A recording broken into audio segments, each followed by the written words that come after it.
yan. Dito tayo, mga kababayan, sa sunod. Ano nga ba yung sunod, mga kababayan? Ito, Harry Roque. Nako, ano na naman kaya ito, mga kababayan? Itong kay Harry Roque. oh. Ay, Diyos ko, mga kababayan. Itong si Harry Roque, mga kababayan, ito na. Kung naalala ninyo, mga kababayan, isa din ito sa tinanggihan. Isa din ito, mga kababayan, sa tinanggihan sa kanilang kagustuhan. Ano nga bang kagustuhan ni Harry Roque?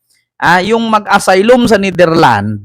Kung naalala ninyo, nag-asylum sa Netherlands itong si Roque, sinipa din ng Netherlands. Binasura ng Netherlands ang kanyang asylum. Ulitin ko sa inyo, mga kababayan. Bago ka kasi aprubahan, ito mga kababayan, si Harry Roque.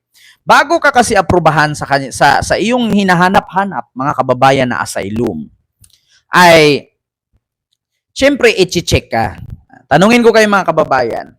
Ganito, example ko sa inyo. Ang style kasi ni Roque, ganito.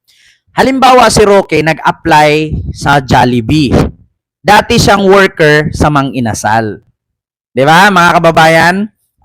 Si Harry Roque gustong mag-apply sa dalawang fast food, Jollibee at Mang Inasal.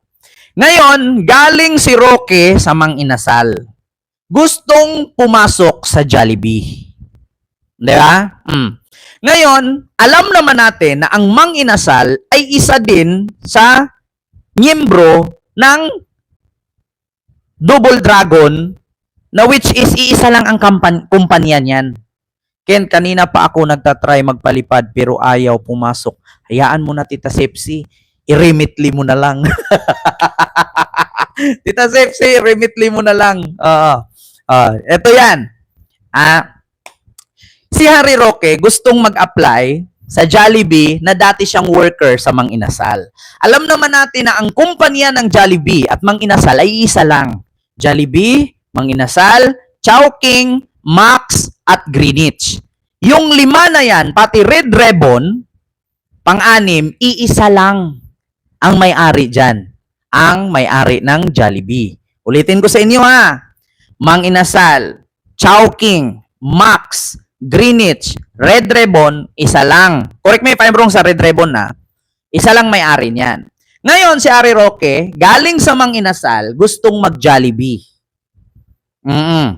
So ngayon, syempre, bago ka tatanggapin sa Jollibee, at take note, ang kanyang a-applyan doon, automatic manager. Hindi siya mag-a-apply doon cleaner. Pop Ice. Sabi ni Kamaa, Katamud TV. Ngayon, mga kababayan, ang a-applyan ni Harry Roque sa Jollibee ay manager. Siyempre, kung ikaw naman may-ari ng Jollibee or HR na nagpapasok ng worker dyan sa kumpanya na yan, siyempre aalamin mo, tatawagan mo ngayon yung Mang Inasal kung anong branch siya nang galing, anong lugar, tatanungin mo kung ano ang record niya doon. Ngayon, ang record ni Roque doon, nagpasok ng employee na walang documents. Ang tawag doon, human trafficking. Tapos, inagaw pa niya ang kumpanya na hindi naman sa kanya. Ang tawag doon, land grabbing. 'Di ba? Nagpasok ng employee na hindi dumaan sa HR. So, ang tawag doon, human trafficker o human trafficking. Tapos, inagaw pa niya ang kumpanya, land grabbing ang tawag doon.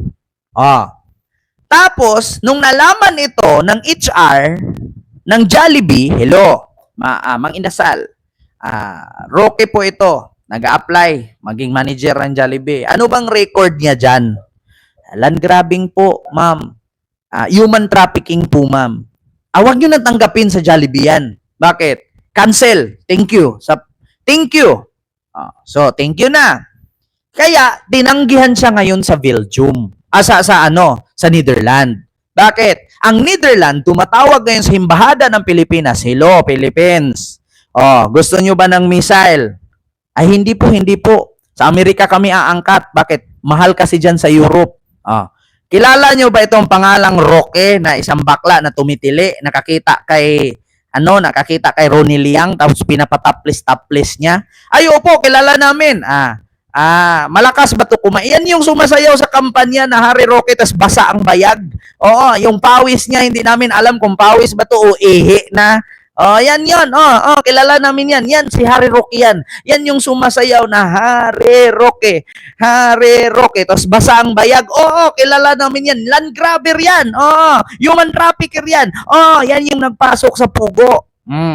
So, ang ginawa ng Netherlands, kinancel. Yeah? Kinancel ng Netherlands yung kanyang in-apply na asylum doon. Bakit?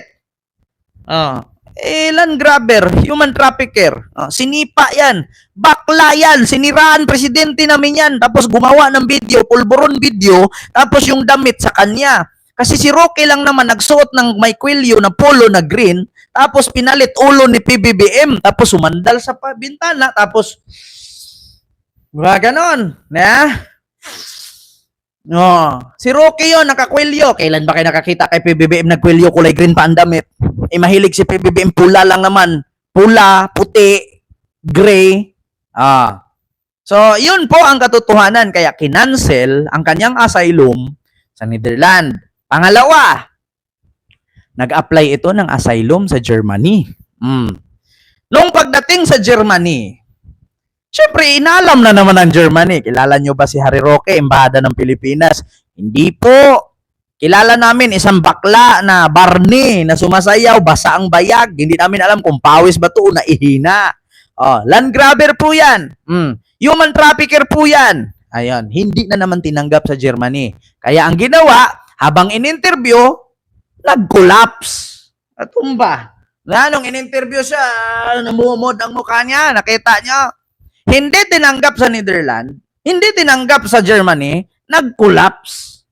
Naka-blacklist pa ang kanyang passport. Pinablock na sa Pilipinas. Ilang araw na lang, susunduin na yan ni kamatayan. Hindi ni kamatayan. Susunduin na ng Interpol yan. Ngayon, mga kababayan, nung alam na ni Roque na nasa bingit na siya ng kamatayan, hindi kamatayan na, bingit ng mahuli na siya, eto na, sa People's Tonight News. Ano ang sabi ni Harry Roque? Eto, ibinunyag ni dating presidential spokesperson Attorney Harry Roque na hindi niya mapatawad ang administrasyong Marcos. Sabi ko sa inyo mga kababayan, sabi nga niya, come and get me, let's wait and see. Come and get me kung talagang gusto nyo kong hulihin.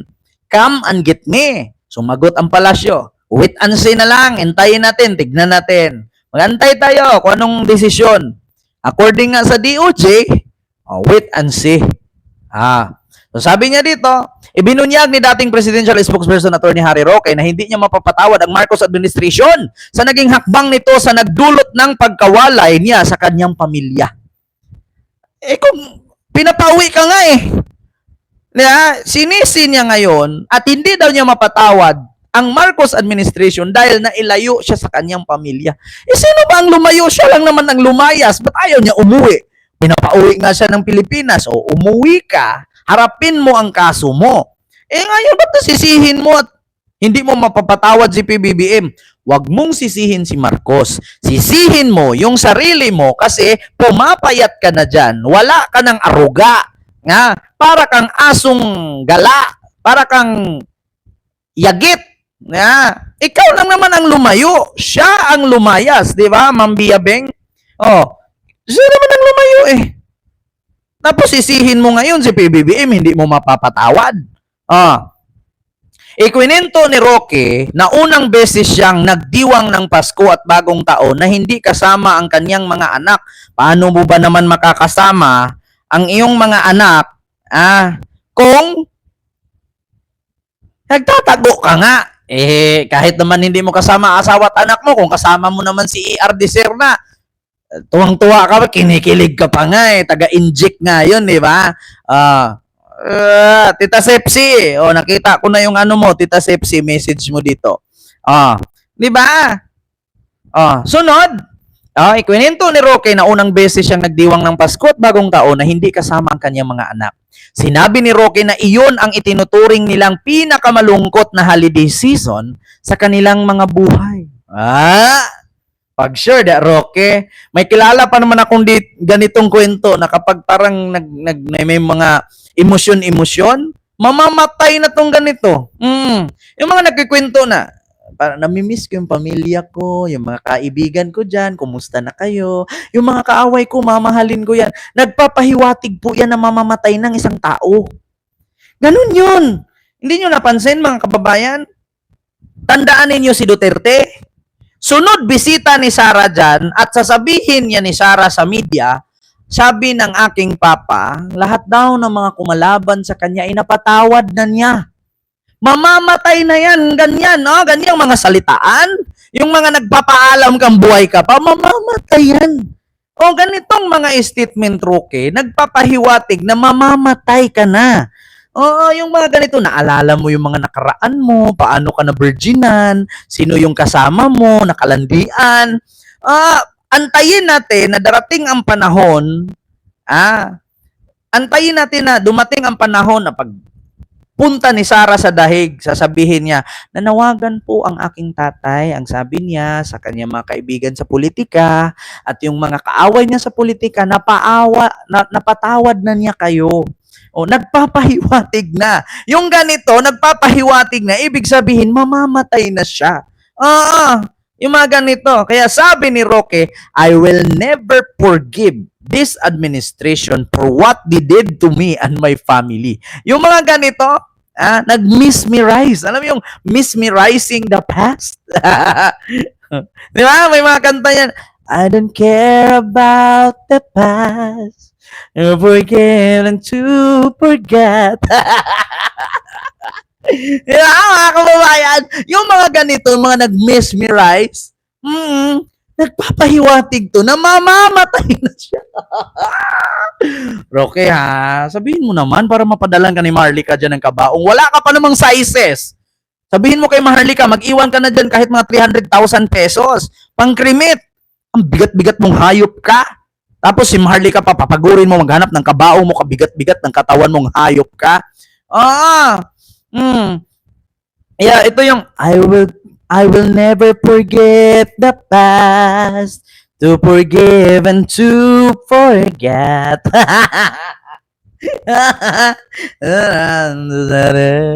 Diba? I must forgive you and you must forgive me too. The way it used to be. Mamamatay na to. Ay nako, dapas.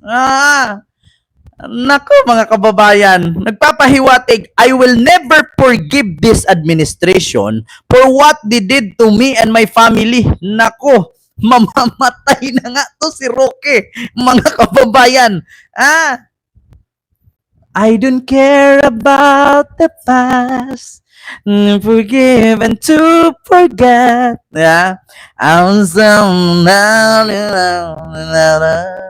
I must forgive you, and you must forgive me too. I'll do the things back the way they used to be. Mamamatay, mga DDS. Mamamatay na to si Roque. Nag-mesmerize. Naalala yung mga nakalipas. Naalala yung mga nakaraan. Mamamatay na to.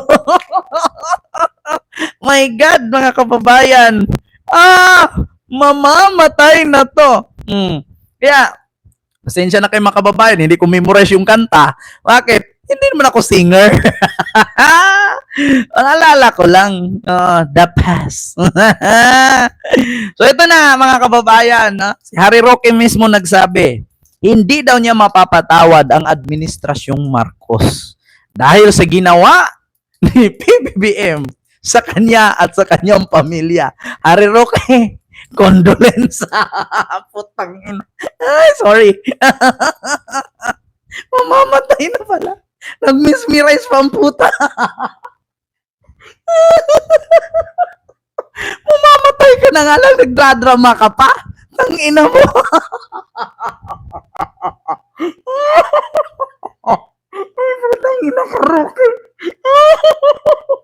Namumula to, hayop ka. Mamamatay ka na nga lang, magdadrama ka pa. Kulang lang rin, magwo-walling ka. Ano kasi, Belma? Buti nga sinura Honor bago namatay. Ginampan niya pa si Bongo. Kaya nag-number 1. Sabi ni Nora Honor, maraming salamat dito kay Bongo. Sana iboto niyo siya. Mga Bilmanians dyan. Sabi ni Nora Honor, mga Bilmanians dyan. Iboto niyo si Bongo. Bilmanians, ay Noranians pala. Sorry. Ay, Diyos mio, Marimar. Ay, ewan. Nag-mesmerize na si Harry Roque, Ma'am Maria Lourdes Frondoso. Ay, inom ka maraming tubig. Ay, nako. Maraming salamat po, Maminda. Ano yun? Ito yung panghuli, mga kababayan. Ito, hindi ko na masyadong mga kababayan. Pero, I will tell you frankly, panghuli na po itong topic. Bukas magkita naman tayo ulit eh. Ito yung sunod topic ko, mga kababayan. Huwag kayong tumawa, ha? Kasi ito, joke lang to. Pero totoo po itong balita. Joke ko lang. Para maiwan yung antok nyo. Alam ko, alas 10:15 na, oh. Naalala nyo, mga kababayan, sabi ni Vice President Sara Duterte, meron daw isinulong na batas si Senator Robin Padilla. Patungkol daw ito sa same-sex marriage or sa LGBTQISWG. Sabi ni Miss Kitty Ring, kung nakaalala nyo si Miss Kitty Ring, sabi ni Miss Kitty